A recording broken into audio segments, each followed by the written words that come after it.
Hi, എല്ലാവർക്കും നമസ്കാരം. അങ്ങനെ നമ്മുടെ ഷാരോൺ വധക്കേസ് പ്രതി ഗ്രീഷ്മയ്ക്ക് കോടതി വധശിക്ഷ വിധിച്ചിരിക്കുകയാണ്. നമ്മളിത് പ്രതീക്ഷിച്ചാണ്. രാവിലെ മുതൽ കോടതിയുടെ പല പരാമർശങ്ങളും പുറത്ത് വന്നു തുടങ്ങിയത് മുതൽ വധശിക്ഷ തന്നെയായിരിക്കും ഗ്രീഷ്മയ്ക്ക് എന്ന് പ്രതീക്ഷിച്ചതാണ്. കാരണം ഈ ജഡ്ജി തന്നെ മുൻപും ഒരു സ്ത്രീക്ക് ഇതുപോലെ വധശിക്ഷ വിധിച്ചിട്ടുണ്ട്. അതുകൊണ്ട് തന്നെ ഇത് അപൂർവങ്ങളിൽ അപൂർവമായിട്ടൊരു കേസായി പരിഗണിച്ച് ഗ്രീഷ്മയ്ക്ക് വധശിക്ഷ കിട്ടുമെന്ന് തന്നെയാണ് ഭൂരിഭാഗം പേരും പ്രതീക്ഷിക്കുന്നത്. അത് തന്നെയാണ് ഇപ്പോൾ നടപ്പായത്. അത് തന്നെയാണ് വേണ്ടതും. പക്ഷേ ഇത്രയൊക്കെ ആയിട്ടും ഗ്രീഷ്മയ്ക്ക് യാതൊരു കുലുക്കവും ഇല്ല എന്നുള്ളതാണ് അതിശയിപ്പിക്കുന്ന കാര്യം. രാവിലെ ഈ പ്രതിയെ കോടതിയിൽ കൊണ്ടുവന്നപ്പോൾ അവരെ കരയുന്നുണ്ട് എന്നൊക്കെ മാധ്യമങ്ങൾ റിപ്പോർട്ട് ചെയ്തിരുന്നു. ഗ്രീഷ്മ കോടതിക്കുള്ളിൽ കരയുന്നുണ്ട്, പോലീസ് വാഹനത്തിൽ നിന്ന് ഇറക്കുമ്പോൾ തന്നെ അവര് വിതുമ്പിക്കൊണ്ടാണ് ഇറങ്ങിയത് എന്നൊക്കെ പല ചാനലുകളും റിപ്പോർട്ട് ചെയ്യുന്നുണ്ടായിരുന്നു. പക്ഷേ ശിക്ഷാവിധി വന്നതിന് ശേഷം, വധശിക്ഷയാണെന്ന് അറിഞ്ഞതിന് ശേഷം യാതൊരു ഭാവമാറ്റവും ഇല്ലാതെയാണ് ഈ പ്രതി പോലീസ് വാഹനത്തിലേക്ക് നടന്നു കയറിയത്. ഒരുപാട് ക്യാമറ കണ്ണുകളുടെ മുന്നിലൂടെ യാതൊരു കൂസലുമില്ലാതെ, തലയൊന്ന് താഴ്ത്തി പിടിക്കുക പോലും ചെയ്യാതെ നടന്നു കയറുന്ന ഗ്രീഷ്മയെ നമ്മൾ കണ്ടു.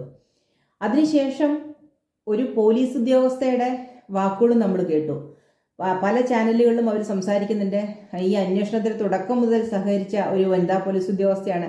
അവർ പറയുന്നുണ്ട്, ഗ്രീഷ്മ അന്നും സന്തോഷവതിയാണ്, ഇന്നും സന്തോഷവതിയാണ്, ഒരു കുലുക്കവും ഇല്ല, ഒരു കുറ്റബോധവും ഇല്ല. അങ്ങനത്തെ ഒരാളാണ് ഗ്രീഷ്മ.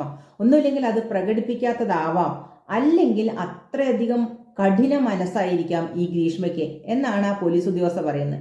നമുക്കും അങ്ങനെ തന്നെയാണ് ഈ ഗ്രീഷ്മയെ കണ്ടു കഴിഞ്ഞാൽ തോന്നുക. ഗ്രീഷ്മയുടെ ബോഡി ലാംഗ്വേജും നടപ്പും നോട്ടവും എല്ലാം കാണുമ്പോൾ നമുക്കും അതാ തോന്നുക.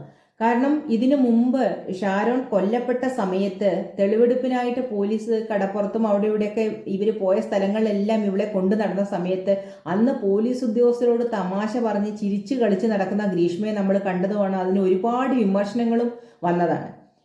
അന്നും മൂപ്പുറ്റാർക്ക് ഒരു പ്രശ്നം ഉണ്ടായിരുന്നില്ല, ഇപ്പോഴും അങ്ങനെ തന്നെ. അതിലൊരു പോലീസ് ഉദ്യോഗസ്ഥൻ പറയുന്നത്, 38 വയസ്സാകുമ്പോഴത്തേക്ക് ശിക്ഷ കഴിഞ്ഞ് ഞാൻ പുറത്തിറങ്ങും, പിന്നെ എന്താ എന്നുള്ളൊരു ആറ്റിറ്റ്യൂഡാണ് ഈ കുട്ടിക്ക് അന്ന് മുതലുള്ളതെന്നാണ് പറയുന്നത്. അതായത് 14 വർഷത്തേക്ക് ഒരു ജീവപര്യന്തം വിധിച്ചു കഴിഞ്ഞാൽ 14 വർഷത്തെ ശിക്ഷ കഴിയുമ്പോൾ എനിക്ക് 38 വയസ്സേ ആവുള്ളൂ, അത് കഴിഞ്ഞ് ഞാൻ പുറത്തിറങ്ങി ജീവിച്ചോളാം എന്ന തരത്തിലാണ് ആ കുട്ടി ചിന്തിക്കുന്നത്. ഇപ്പോൾ വധശിക്ഷ വന്നപ്പോഴും അങ്ങനെ തന്നെ ആയിരിക്കണം അതിൻ്റെ ചിന്ത. കാരണം അതിൻ്റെ വക്കീലന്മാർ പറഞ്ഞു കൊടുത്തിട്ടുണ്ടാവണം, ഹൈക്കോടതിയിലോ സുപ്രീം കോടതിയിലോ ഒക്കെ അപ്പീൽ പോയി കഴിഞ്ഞു കഴിഞ്ഞാൽ ഈ വധശിക്ഷ ഇളവ് കിട്ടും. അപ്പോൾ ഈ കുട്ടിയുടെ പ്രായമൊക്കെ പരിഗണിച്ച് വിദ്യാഭ്യാസ യോഗ്യതയും എല്ലാം കൂടി പരിഗണിച്ചിട്ട് സ്വാഭാവികമായിട്ടും ഇളവ് കിട്ടും, അതൊരു ജീവപര്യന്തമാക്കി നമുക്ക് എടുക്കാം എന്ന് പറഞ്ഞു കാണണം. അതിൻ്റെ ഒരു ധൈര്യത്തിലും ബലത്തിലുമാണ് ഇത്രയും ബോൾഡായിട്ട് ഇപ്പോഴും ഈ കുട്ടി പെരുമാറുന്നതെന്നാണ് നമുക്ക് മനസ്സിലാക്കാൻ കഴിയുന്നത്. പക്ഷേ ഒരു കാരണവശാലും അപ്പീൽ പോയാലും ഹൈക്കോടതി ആയാലും സുപ്രീം കോടതി ആയാലും ഇവൾക്ക് ശിക്ഷ ഇളവ് നൽകരുത്.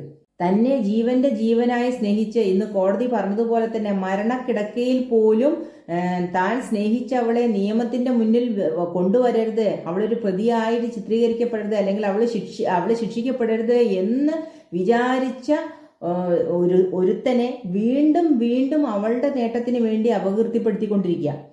എന്നിട്ട് ഒരു കൂസലും ഇല്ലാതെ നടക്കുക.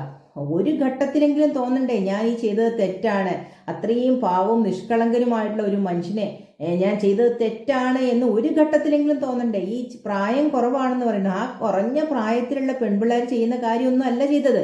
അപ്പോൾ സ്വാഭാവികമായിട്ടും ഇത്രയും തെറ്റ് ചെയ്തിട്ടുണ്ടെങ്കിൽ അതിന് ചെറുതായിട്ടെങ്കിലും ഒരു കുറ്റബോധമോ ഒരു വിഷമോ സങ്കടമോ ഒക്കെ വേണം അല്ലേ? അതൊന്നുമില്ലാതെ ഇപ്പോഴും പെരുമാറുന്ന ഒരു പ്രതിക്ക് ഒരു തരത്തിലുള്ള ശിക്ഷാ ഇളവ് അനുവദിക്കാൻ പാടില്ല. കാരണം ഇവരുടെ ഈ പെരുമാറ്റ രീതി അന്വേഷണ ഉദ്യോഗസ്ഥരും പ്രോസിക്യൂഷനും ഒക്കെ കോടതികളിൽ ബോധിപ്പിക്കുമല്ലോ സ്വാഭാവികമായിട്ട്. അങ്ങനെ പറഞ്ഞു കൊടുക്കുമ്പോൾ ഒരു തരത്തിലുള്ള ശിക്ഷാ ഇളവും ഇവൾക്ക് നൽകരുത്. കാരണം ഒരു തരിമ്പെങ്കിലും കുറ്റബോധം പ്രകടിപ്പിക്കുന്നവർക്ക് ശിക്ഷാ ഇളവിന് അർഹതയുള്ളൂ.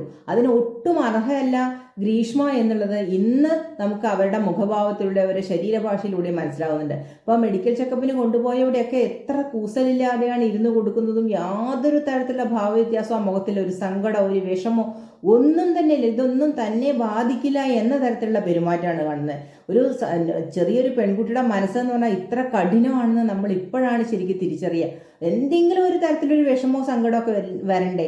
ഒരു പെണ്ണെന്ന രീതിയിലെങ്കിലും പണ്ടുള്ള ആളുകളൊക്കെ പറയും മിണ്ടിയ കരയുന്ന ആളുകളാണ് പെണ്ണുങ്ങൾ എന്ന്, അല്ലേ? പക്ഷേ ആ ഒരു പഴഞ്ചൊല്ലി വെച്ചിട്ട് പോലും ഒരു തുള്ളി കണ്ണീരോ ഒരു സങ്കടമോ വിഷമോ അതിൻ്റെ മുഖത്ത് കാണാനില്ല. എല്ലാവരും പറയുന്ന നിർവികാരിയാണെന്ന് പറയുന്നത്. അത് നിർവികാരത എന്നല്ല അതിന് പറയുക, അതിന് അഹങ്കാരം എന്നാണ് പറയുക, ധാർഷ്ട്യം എന്നാണ് പറയുക. എന്ത് വന്നാലും ഞാൻ നേരിട്ടോളാം എന്നുള്ളൊരു ധാർഷ്ട്യം, അഹന്ത, ഞാൻ അവനെ കൊന്നത് തന്നെയാണ്, അവൻ ചാവേണ്ടവനായിരുന്നു എന്നുള്ള ഒരു തരത്തിലുള്ള ഒരു പെരുമാറ്റമാണ് ആ കുട്ടിയുടെ ഭാഗത്തു നിന്നുണ്ടാവണം. ഏതെങ്കിലും ഒരു നിമിഷം സ്നേഹത്തോടെ അവളെ അവൻ ചേർത്ത് പിടിച്ചിട്ടുണ്ടെങ്കിൽ, ആ ഒരു നിമിഷമെങ്കിലും അവളുടെ മനസ്സിലേക്ക് അപ്പോൾ ഓടി വന്നിട്ടുണ്ടെങ്കിൽ തീർച്ചയായിട്ടും തല അറിയാതെ ഒന്ന് കുനിയും, കണ്ണറിയാതെ നനയും.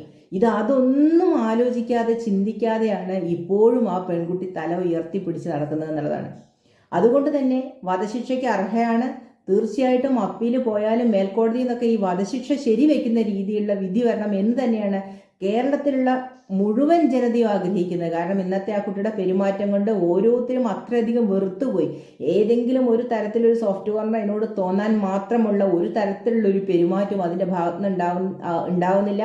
അതുപോലെ തന്നെ അതിൻ്റെ കൂടെ നടക്കുന്ന പോലീസ് ഉദ്യോഗസ്ഥരായിക്കോട്ടെ, വനിതാ ഉദ്യോഗസ്ഥരായിക്കോട്ടെ, മറ്റു ഉദ്യോഗസ്ഥരായിക്കോട്ടെ, അവരൊക്കെ തന്നെ പറയുന്ന എന്താണ്, ഒരു തരത്തിലുള്ള പരിഗണനയും അർഹിക്കുന്നില്ല. കാരണം യാതൊരു തരത്തിലുള്ള കുറ്റബോധവും ആ കുട്ടിയിൽ കാണുന്നില്ല എന്ന് തന്നെ. കാരണം എപ്പോഴും കൂടിയുള്ള ആൾക്കാരാണ് ഇവരല്ലേ പോലീസ് ഉദ്യോഗസ്ഥരൊക്കെ.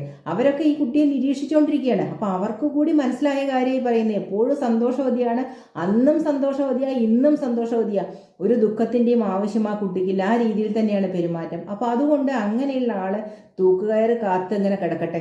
നമുക്കറിയാം വധശിക്ഷയ്ക്ക് വിധിക്കപ്പെട്ട് കഴിഞ്ഞാൽ അത്ര പെട്ടെന്നൊന്നും വധശിക്ഷ നടപ്പാവില്ല. അതങ്ങനെ നീണ്ടു പോകും. ഒറ്റയ്ക്കൊരു സെല്ലിലായിരിക്കും താമസം, അതുപോലെ തന്നെ പരോള് കിട്ടില്ല, അങ്ങനെയുള്ള കുറേ കാര്യങ്ങളൊക്കെ ഉണ്ട് വധശിക്ഷയ്ക്ക് വിധിക്കപ്പെട്ട് കഴിഞ്ഞാൽ. ഇനി പല വിചാരണകളിലൂടെ കടന്നു പോകണം. ഈ വിചാരണ വേളയിലൊന്നും പുറത്തു വരാനുള്ള ഒരു അവസരവും ഈ കുട്ടിക്കില്ല. ഇനി വിധി എന്തെങ്കിലും സ്റ്റേ വരിക അങ്ങനെ എന്തെങ്കിലും ചെയ്താലൊക്കെ ഉള്ളൂ. അപ്പം അതുകൊണ്ട് തന്നെ ഇനി ഒറ്റയ്ക്കൊരു ജീവിതമാണ് മുന്നോട്ടെന്ന് തിരിച്ചറിവ് ഉണ്ടായിട്ട് പോലും യാതൊരു കൂസലില്ലെങ്കിൽ പിന്നെ അതിന് വധശിക്ഷയിൽ കവിഞ്ഞ് എന്ത് ശിക്ഷ നൽകാനാണ് കോടതി?